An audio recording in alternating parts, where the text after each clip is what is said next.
Well, I think we could probably talk for an hour just on that subject alone.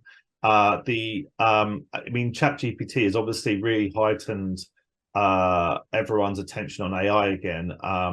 Even we had the hype of AI coming through into business back in kind of 2010 and through to sort of 2015, and also that came into finance, and everyone was very excited about the potential.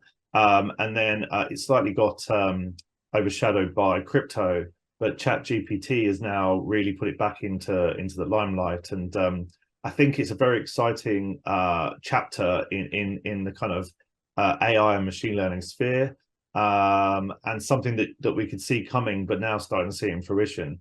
However, I think it's one that is right at the start of its journey, and I think everyone is playing around with it, trying to understand how it can play a role. And I think that one of the things we really need to be aware of is that it is at the start of the journey, and there's still a little way to go before it can really be making, if you like, decisions for us or helping us make decisions.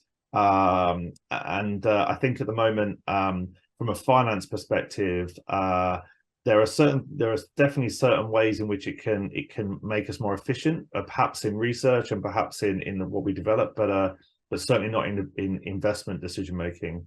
Martin, I'm not sure if you've got anything to add to that. Yeah, no, I totally agree. I think, for me, ChatGPT or deep learning in general is there are tools for specific jobs, and obviously ChatGPT kind of like revolutionized the space, and for what we do, the immediate improvements that we can see using tools like that is, for instance, when we develop codes or even when we do research, it acts like a sort of like a support tool that allows us to just be more efficient.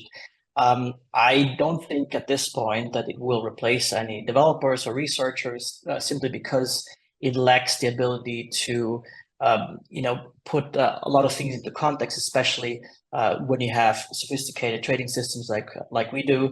Understanding the entire system holistically is extremely important when you make decisions at the higher level, more abstract level. However, when it comes down to solving specific subproblems, if you, for instance, have a challenge to implement a specific algorithm, ChatGPT can be extremely helpful. And obviously, ultimately, it depends on the researcher and the developers to truly understand the code that it's proposing. But from that perspective, it's already been helpful now, and we soon will see integrations in various different tools such as GitHub Copilot and so on, which will make it even more helpful for developers. From an investment perspective, as Mike was alluding to, at this point, I doubt that it will be able to come up with specific investment strategies that are actually helpful.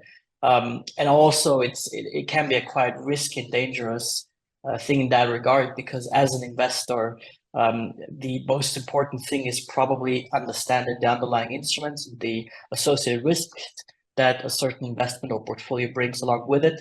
And ChatGPT probably is very limited in that ability to, convey these risks or dangers. And so from that perspective, I see it more limited at this stage.